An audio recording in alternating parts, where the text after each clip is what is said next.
Moin zusammen, da sind wir wieder. Ihr seht hier 5 ganze Figuren. Das hier ist der Sturmmagier, den werden wir gleich bemalen. Und zwar auch wieder von One Page Rules, das ist das magische Konzil. Hier ist der Erdmagier. Die sind quasi den Elementen zuzuordnen. Also jeder Magier hat quasi ein Hauptelement. Und sie kommen zusammen auf ein Schlachtfeld. Oder die kann man zusammen auf dem Schlachtfeld machen bei One Page Rules Fantasy.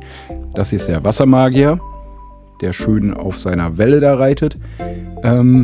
Wobei ich zeitweise überlegt habe, ob das ein Wassermagier ist oder ein Naturmagier. Aber gut. Dann hier das ist quasi der Nekromant. Der hat, ja, oder der Äthermagier. Ich bin mir jetzt gerade nicht sicher. Aber irgendwie sowas, dem gehört nicht wirklich irgendwie ein Element. Und der Feuermagier natürlich. Aber wie gesagt, wir wollen heute den Sturmmagier bemalen. Und zwar habe ich mir überlegt, ich werde die alle so ein bisschen farblich passend machen. Also sprich den Sturmmagier, den werde ich blau machen. So, und den Wassermagier werde ich halt ein anderes Blau nehmen. Ja, vielleicht so ein bisschen helleres Blau. Oder dunkleres, je nachdem, wofür ich mich jetzt bei dem Sturmmagier hier entscheide. Was ich immer ganz cool finde, ist, ihr findet immer kleine Gimmicks bei den One Page Rules Sachen. Also hier zum Beispiel, die hat so einen Falken auf der Schulter, die anderen haben irgendwelche Feuer, Salamander etc. Also ganz, ganz cool gemacht. So. Dann schieben wir hier mal eben kurz alles wieder richtig. So, dann können wir anfangen, ne? Ja, ich werde das auf jeden Fall natürlich mit Pinsel bemalen. Für die Airbrush ist das noch ein bisschen zu klein für mich. Aber ja, schauen wir doch mal, wie es wird. So. Ich habe mir überlegt, ich werde ihn auf jeden Fall irgendwie blau machen. Aber zum Beispiel das Hemd unter der Tunika wird irgendwie ein bisschen beiger. Dann wird der Hut, den werde ich auch so bräunlich machen. Die Schuhe auch, die Handschuhe auch. Also so ledermäßig, dass wir ein bisschen Kontrast haben. Und irgendwie muss ich die ja auch zusammenkriegen. Ich hatte jetzt überlegt, erst allen braune Hüte zu geben, aber das wäre dann auch ein bisschen doof. Ja. Deswegen habe ich mir überlegt, die werden alle, ich weiß nicht, ob ihr das sehen könnt jetzt gerade auf der Kamera, aber die kriegen alle so gelbe Ränder. Die haben so Verzierungen am Mantel und an den Klamotten. Und das wird halt bei allen einfach gelb. Das sollte passen, hoffe ich. Ne? Und ich werde es wie immer mit Speedpaints jetzt bemalen erstmal. Und das geht immer schön fix und schön schnell. Ich glaube, ich habe knapp eine Stunde für das Modell gebraucht. Das ist für mich schon sehr, sehr schnell, muss ich sagen. Ich werde das auch so machen, nur zur Info für euch. Ich werde pro Magier ein Video machen. Und vielleicht dazwischen noch das Airbrush-Video. Mal gucken, ob ich das hinkriege. So, wir nehmen jetzt hier, war ich am Überlegen, ob ich Türkis nehme, aber das habe ich dann auch gelassen, weil Türkis ist ja nicht wirklich blau, ne? Ich habe dann Highland Blue genommen von Speed Paints, um halt ein anderes Blau zu haben als zum Beispiel das Magic Blue. Das Magic Blue ist ja viel kräftiger, viel dunkler. Ich wollte aber gerne ein helleres Blau. Und wenn ich jetzt anfange zu malen, gibt es wie immer einen kurzes Vorspulen und dann schauen wir mal weiter. Ja, wie gesagt, ich nehme das Highlord Blue von Speedpaint. Das nehme ich jetzt hier für das Blau von dem Sturmmagier. Ich hatte mir jetzt, im Nachhinein habe ich mir überlegt, ich hätte den auch irgendwie hell machen können, so weiß oder so. Aber gut. So, fangen wir an mit den großen Flächen natürlich. Ich fange hinten an, ich habe ein bisschen wenig Farbe auf dem Pinsel. Ich fange hinten an und arbeite mich dann langsam vor.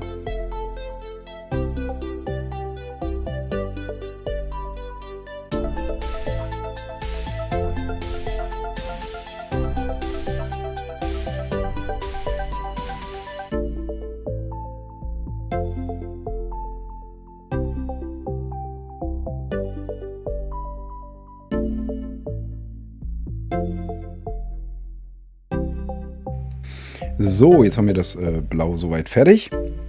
Als nächstes nehmen wir Hardened Leather.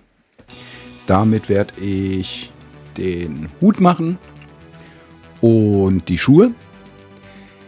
Beim Malen der Schuhe ist mir aufgefallen, dass die Jungs tatsächlich irgendwie Tücher über ihren Schuhen haben.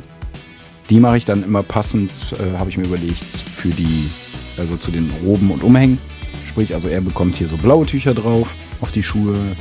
Der, weiß ich nicht, Nekromant kriegt schwarze oder so und der Feuermagier halt rote. Also, dass das ein bisschen passt. Oder vielleicht orange-rote oder so. Muss ich mal schauen. Weil mit dem Feuerkram kann man ja vielleicht echt mal ein bisschen kombinieren, dass man irgendwie gelb und rot oder so mischt. Das wird auf jeden Fall noch interessant. Den werde ich, glaube ich, auch als allerletztes machen. Die anderen sind relativ simpel. Ja. Und wie gesagt, da muss man ein bisschen aufpassen, natürlich. Ne? Das ist halt bei One-Page-Rules, also das muss ich auch dazu sagen, die Modelle werden richtig gut, die sind auch richtig detailliert, die könnt ihr so ausdrucken und dann einfach anmalen. Aber die haben nicht wie andere Anbieter zum Beispiel, dass man die in Teilen ausdrucken kann. Also man kann jetzt nicht sagen, hier den Arm mit dem Stab, den mache ich extra oder den Kopf oder so, dass man da vielleicht ein bisschen besser an gewisse Sachen rankommt. Leider geht das nicht. Aber gut, ganz ehrlich, das, wo ich nicht drankomme, das sieht man meistens auch nicht und von daher muss ich das nicht bemalen. Ganz einfache Kiste. Gut. Wie gesagt, jetzt machen wir halt hier die Schuhe und danach noch den Hut. Und dann werden wir die Ränder machen und uns überlegen, wie wir die Hose und das Hemd machen.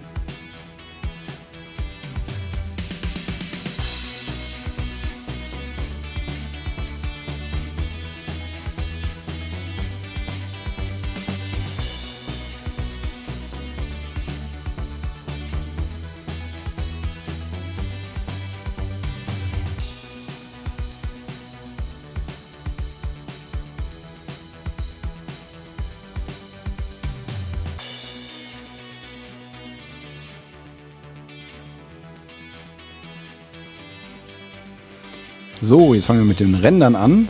Die werden einfach mit dem Sealot Yellow bemalt. Ist auch eine Speedpaint-Farbe von Army Painter. Das ist natürlich jetzt alles ein bisschen Frickelarbeit, aber wir machen das ja gerne.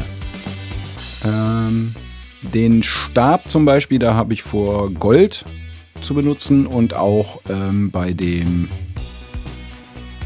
ja, was ist das? Bei der Brosche oben am Hut. Da wird auch eher was Goldenes.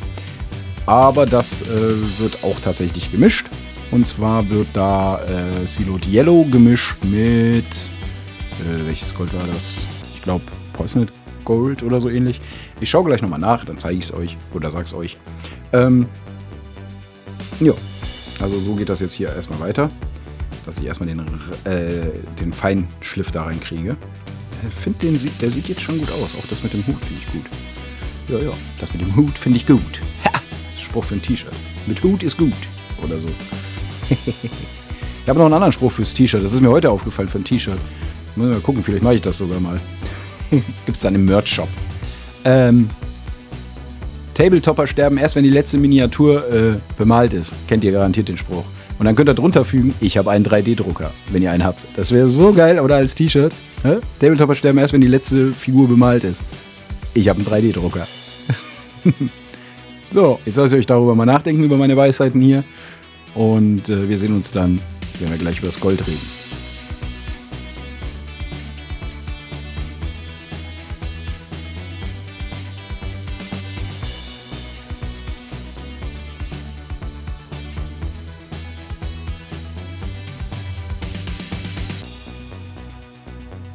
So. Das Gelb haben wir jetzt und es war übrigens Sealot Yellow und Greedy Gold. Genau, die beiden mischen wir jetzt. Nur ein bisschen von dem Gold, ein bisschen mehr von dem Gelb. Also ich sag mal ein Tropfen Gold auf 2 Tropfen Sealot Yellow. Ungefähr. Könnt ihr dann selber schauen, wie es für euch besser ist. Und die mischen wir jetzt, weil ich finde, das ist immer sehr, sehr cool, weil du hast halt, dass die A flüssiger werden und B trotzdem was Deckendes haben, also sprich das Gelb. Und dadurch habt ihr halt so eine Mischung, dass das so gelblich, golden glänzt, schimmert, ja. Seht ihr jetzt hier, das ist relativ einfach, das ist ja einfach hier nur der Stab einfach mal süt. No? Ich zoome mal eben ran. Ich weiß jetzt nicht, wie das bei euch da rüberkommt. Aber man merkt halt, es fließt auch in die Zwischenräume. Und dadurch werden die automatisch schon ein bisschen dunkler, weil da sich natürlich mehr von diesem Gelb vom Siloed Yellow ein bisschen sammelt. Dadurch werden die halt direkt dunkler. Aber ihr habt halt auch nicht das Problem, dass das dann einfach aussieht, als wäre da einfach dunkle Farbe oder so im Hintergrund, als wäre das irgendwie trocken gebürstet. Es sieht wirklich aus, als wäre das halt gegossen, sag ich mal. Ne? Also finde ich, also ich bin jetzt nicht der super Beschreiber von solchen Sachen. Merkt ihr daran, dass ich nicht weiß, was ich da beschreibe. Ja. So, damit machen wir auf jeden Fall den Stab. Also sprich oben diese Flügeldrachen-Dingsbums-Figur, was das auch immer ist. Das habe ich immer noch nicht rausgekriegt. Das sieht so ein bisschen aus wie ein Drache-Mischung mit Vogel. Also ganz seltsam. Und unten halt hat er so eine Spitze, der Stab. Die werden wir natürlich auch golden machen. Und die Brosche am Hut. Fürs Hemd habe ich tatsächlich einfach Palette Bones genommen von Speedpaint. Palette Bone ist das von Speedpaint. Und die Hose wird so dunkelbraun wird die. Ja. Damit da ein bisschen Kontrast und ein bisschen mehr ist als einfach nur ein blauer Magier, ne? So. Ist ja nicht Gandalf der Blaue. Ja. Na, also ihr seht das schon. Also ich hoffe, ihr könnt das gut erkennen. Wie schön das da reinfließt. Das ist echt super. Ach ja, und den Vogel müssen wir auch noch. Der wird übrigens einfach verschiedene Brauntöne kriegen, der Vogel. Und was ich dann erst ganz relativ am Ende gesehen habe, ist, dass der tatsächlich die Krallen, die sind tatsächlich auf der Schulter des Magiers auch ausgearbeitet. Also sprich, die mache ich dann auch nochmal einfach mit einem Gelb, dass die halt ein bisschen hervorstechen. Aber das sieht man echt nur, wenn man sich die Figur ganz genau anguckt. Also da muss man sich jetzt auch keinen Kopf machen. Und wenn man die vergessen hat, hat man die halt vergessen. Schreibt mir gerne auch mal in die Kommentare, wenn ihr irgendwie was anderes von One Page Rules sehen möchtet. Irgendwie eine andere Armee oder so. Ich war noch am Überlegen, ob ich, also meine Zwergenarmee für Grimdark Future werde ich ja auf jeden Fall weitermachen.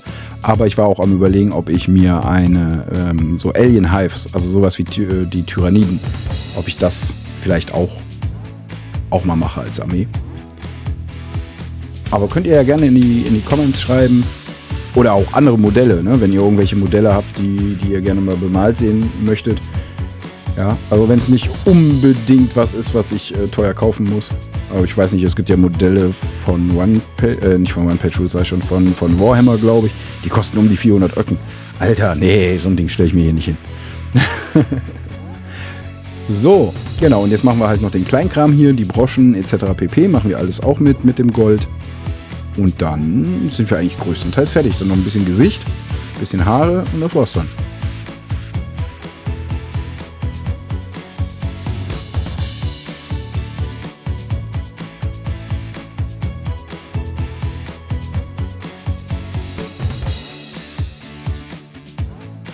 So, für den Vogel nehmen wir einfach Hardened Leather und Dark Wood. Und damit bemale ich einfach den Vogel. Mit diesen beiden Braunfarben wird der einfach bemalt und das sieht hinterher auch ganz cool aus.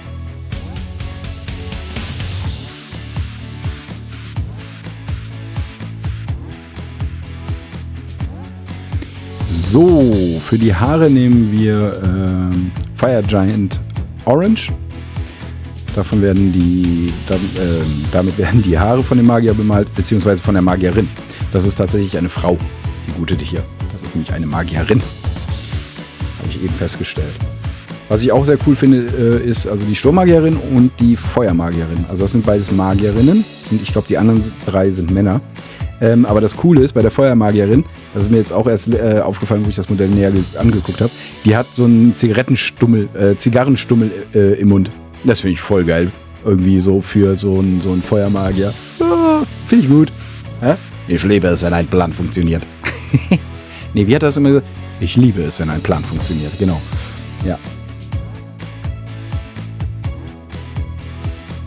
Jetzt nehmen wir uns noch Wash, und zwar Blue Tone Wash, auch von Army Painter.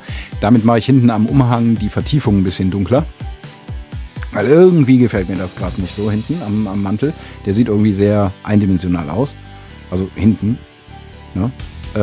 Also da werde ich jetzt so ein bisschen was mit dem Blue Tone Wash reinpacken in die Vertiefung, so dass das halt alles so ein bisschen plastischer wird.